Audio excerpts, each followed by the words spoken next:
మీరు ఒక సెలబ్రిటీ కావచ్చు, లేదా ఒక రచయిత కావచ్చు, లేకపోతే పెయింటింగ్, డిఫరెంట్ హాబీస్ ఉన్న ఒక హౌస్ వైఫ్ కావచ్చు. మీరు మీ సొంతంగా ఒక వెబ్సైట్ అనేది చాలా ఈజీగా పెట్టుకోవచ్చు. సో వెబ్సైట్ అనేది కలిగి ఉండడానికి కావాల్సిన మినిమం రిక్వైర్మెంట్స్ గురించి మీకు ఇప్పుడు నేను ఎక్స్ప్లెయిన్ చేయబోతున్నాను. జస్ట్ వెబ్సైట్ పెట్టుకోవడం అనేది ఒక పెద్ద విజయమే కాదు. మీరు డిసైడ్ చేసుకుంటే కనుక 1-2 రోజుల్లో మీ వెబ్సైట్ రెడీ అయిపోతుంది. అది ఎలాగంటే, వెబ్సైట్ ని స్టార్ట్ చేయటం, దాన్ని మెయింటైన్ చేయడం అనేది 3 స్టెప్స్ గా మనం డివైడ్ చేసుకోవచ్చు. ఫస్ట్ స్టెప్, మీకు ఏం పేరు కావాలనుకుంటున్నారు. ఫర్ ఎగ్జాంపుల్ nallamuristhaira.com అనేది నా సొంత వెబ్సైట్. సో ఇలాగా మీరు కూడా మీ సొంత పేరుతో కావచ్చు, లేదా మీ కంపెనీ పేరుతో కావచ్చు, మీకు ఇష్టం వచ్చిన పేరుని ముందు నిర్ణయించుకోవాల్సి ఉంటుంది. దాన్ని డొమైన్ నేమ్ అని చెప్పేసి అంటారు. డొమైన్ నేమ్ అనేది నిర్ణయించుకున్న తర్వాత దానికి .com కావాలా, .in కావాలా, .coin కావాలా, ఇలాగా డిసైడ్ చేసుకోవాల్సి ఉంటుంది. ఫర్ ఎగ్జాంపుల్ శ్రీధర్ అనేది ఒక డొమైన్ నేమ్ అనుకుందాం. మీకు శ్రీధర్.com కావాలా, శ్రీధర్.coin కావాలా, శ్రీధర్.in కావాలా, శ్రీధర్.org కావాలా, ఇట్లాగా రకరకాల సఫిక్స్లు మనకి అవైలబుల్ అవుతూ ఉంటాయి. అంటే మనకి లాస్ట్ ఉండే వాటిని సఫిక్స్ అంటారు. సో మీరు సెలెక్ట్ చేసుకునే సఫిక్స్ ను బట్టి దాని ప్లేస్ ఉంటుంది. .com డొమైన్లు ఎక్కువ, అంటే వాటిని టాప్ లెవెల్ డొమైన్స్ అంటారు. ఎక్కువ కాస్ట్ ఉంటాయి. ఎక్కువ కాస్ట్ అంటే మరీ విపరీతం అని కాదు. శ్రీధర్.com అనేది ఒక ఎగ్జాంపుల్ అనుకుందాం. సో అది మనకి ఆ వెబ్సైట్ సంవత్సరానికి 500 నుంచి 700 రూపాయల వరకు మనం పే చేయాల్సి రావచ్చు, ఆ పేరు రిజిస్టర్ చేసుకున్నందుకు గాను. ఒకవేళ ఆ వెబ్సైట్ దొరుకుతుందా లేదా అన్నది ముందు మీరు ఇంటర్నెట్ లో వెతకవలసి ఉంటుంది. ఇంటర్నెట్ లో డొమైన్ నేమ్ ని వెతకడానికి రకరకాల టూల్స్ అవైలబుల్ అవుతూ ఉంటాయి. google.com వెబ్సైట్లకు వెళ్లేసి డొమైన్ రిజిస్ట్రేషన్ సర్వీసెస్ అని చెప్పేసి మీరు వెతికితే కనుక ఎన్నో రకాల సర్వీసులు అవైలబుల్ అవుతాయి. వాటిలో మీకు కావాల్సిన డొమైన్ నేమ్, అంటే మీరు ఏ పేరైతే డిసైడ్ చేసుకున్నారో అది ఉందో లేదో అక్కడే చెక్ చేసుకోవచ్చు. చెక్ చేసుకుని అది చూపించే ప్రైస్ ని బట్టి మీరు రిజిస్టర్ చేసుకోవచ్చు. సో డొమైన్ నేమ్ అనేది, అంటే ఒక పేరుని మనం రిజిస్టర్ చేసుకున్నాము. ఫస్ట్ స్టెప్ కంప్లీట్ అయిపోయింది. నెక్స్ట్ సెకండ్ స్టెప్ అనేది ఒక హోస్టింగ్ ప్లాన్ ని తీసుకోవడం.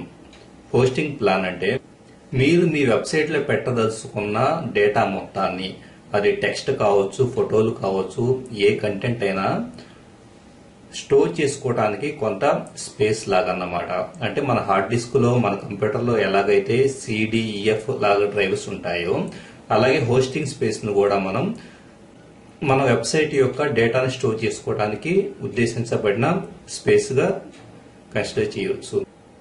హోస్టింగ్ స్పేస్ లో మనకి షేర్డ్ అని, VPS అని చెప్పేసి, డెడికేటెడ్ సర్వర్స్ అని చెప్పేసి ఇట్లా రకరకాల ప్లాన్స్ అవైలబుల్ అవుతూ ఉంటాయి. షేర్డ్ హోస్టింగ్ అనేది మనకి సంవత్సరానికి 1000 రూపాయల దగ్గర నుంచి 2000 రూపాయల లోపు, కొంతమంది అయితే గనక 700-800 రూపీస్ కూడా ప్రొవైడ్ చేస్తామని చెప్పేసి ప్రామిసులు చేస్తున్నారు. వాటి సర్వీస్ రిలయబిలిటీ ఎలా ఉంటుందో అన్నది మీరు చెక్ చేసుకోవాల్సి ఉంటుంది. ఏదైనా కానీ మీరు షేర్డ్ హోస్టింగ్ తీసుకున్నా, VPS హోస్టింగ్ తీసుకున్నా, VPS అనేది సంవత్సరానికి 10,000 నుంచి 15,000 దాకా అవుతుంది.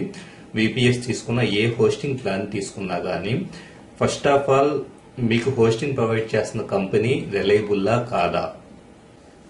రిలయబుల్ సర్వీస్ కాకపోతే గనక చీటికి మాటికి అకౌంట్ సస్పెండ్ అవటము, లేకపోతే DDoS అటాక్లని, రకరకాల సెక్యూరిటీ ప్రాబ్లమ్స్ చూపించేసి సర్వర్స్ డౌన్ అయిపోవటం ఇలా జరుగుతూ ఉంటుంది.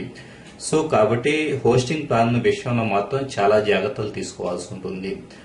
హోస్టింగ్ ప్లాన్ తీసుకున్న తర్వాత చిన్న టెక్నిక్ ఏంటంటే, మీరు ఏదైతే వెబ్సైట్ పేరుని రిజిస్టర్ చేసుకున్నారో ఆ వెబ్సైట్ పేరుకి మీ హోస్టింగ్ ప్లాన్ ను ప్రొవైడ్ చేసే నేమ్ సర్వర్స్ ని తీసుకొచ్చి యాడ్ చేయాలి. అంటే ఇది నేను చూడటానికి చాలా కష్టంగా అనిపిస్తూ ఉండగాని వాస్తవానికి 2 లైన్లు ఉంటాయి నేమ్ సర్వర్స్ అనేవి.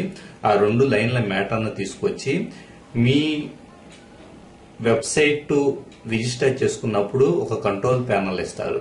అందులో పేస్ట్ చేయాల్సి ఉంటుంది. పేస్ట్ చేసి సేవ్ అని కొడితే సరిపోతుంది. ఆటోమేటిక్ గా మీ పేరుకి, మీ వెబ్సైట్ పేరుకి, అలాగే మీరు తీసుకున్న హోస్టింగ్ కంపెనీ స్పేస్ కి మధ్య లింకింగ్ అనేది క్రియేట్ అయిపోతుంది. ఓకే, 2 స్టెప్లు కంప్లీట్ చేసేసాం. ఇకపోతే ఫైనల్ గా మనకు సొంత వెబ్సైట్ ఉంది, అందులో కొంత స్పేస్ ఉంది. దాంట్లో ఏం పెట్టాలనుకుంటున్నాం? మనకు వెబ్ డిజైనింగ్ రాదు కదా అని చెప్పేసి చాలా మంది భయపడుతూ ఉంటారు.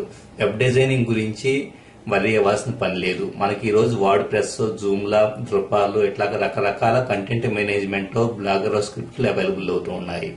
సింపుల్ గా వాటిని డౌన్లోడ్ చేసుకుని FTP ద్వారా మీ అకౌంట్ లోకి అప్లోడ్ చేసుకుంటే సరిపోతుంది. ఆటోమేటిక్ గా కొన్ని స్టెప్స్ తో అంటే ఒక 5 minutes లోపలే మీ వెబ్సైట్ అనేది ప్రొఫెషనల్ లుక్ తో రెడీ అయిపోతుంది. దీనికోసం మీకు HTML, PHP ఇట్లాగా డిఫరెంట్ ప్రోగ్రామింగ్ లాంగ్వేజెస్ తెలిసి ఉండాల్సిన అవసరం లేదు.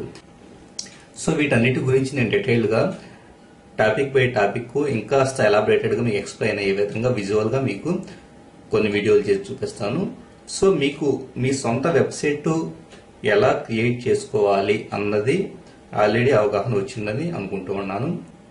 డొమైన్ నేమ్ రిజిస్ట్రేషన్ పరంగా కావచ్చు, హోస్టింగ్ స్పేస్ పరంగా కావచ్చు, ఒక నార్మల్ వెబ్సైట్ కి సంవత్సరానికి 1500 దగ్గర నుంచి 2500 మధ్య ఖర్చు అవుతుంది. సో ఆ మాత్రం ఖర్చు ఎవరైనా పెట్టగలరు కాబట్టి ఒక సెలబ్రిటీ కావచ్చు, లేకపోతే ఒక రైటర్ కావచ్చు, లేదా ఒక హౌస్ వైఫ్ కావచ్చు, ఆర్ట్స్ అండ్ క్రాఫ్ట్ చేసే ఒక నార్మల్ పర్సన్ కావచ్చు, ఎవరైనా తమకంటూ ఒక సొంత సైట్ ని క్రియేట్ చేసుకుని మెయింటైన్ చేసుకోవడానికి అవకాశం అనేది ఉంటుంది.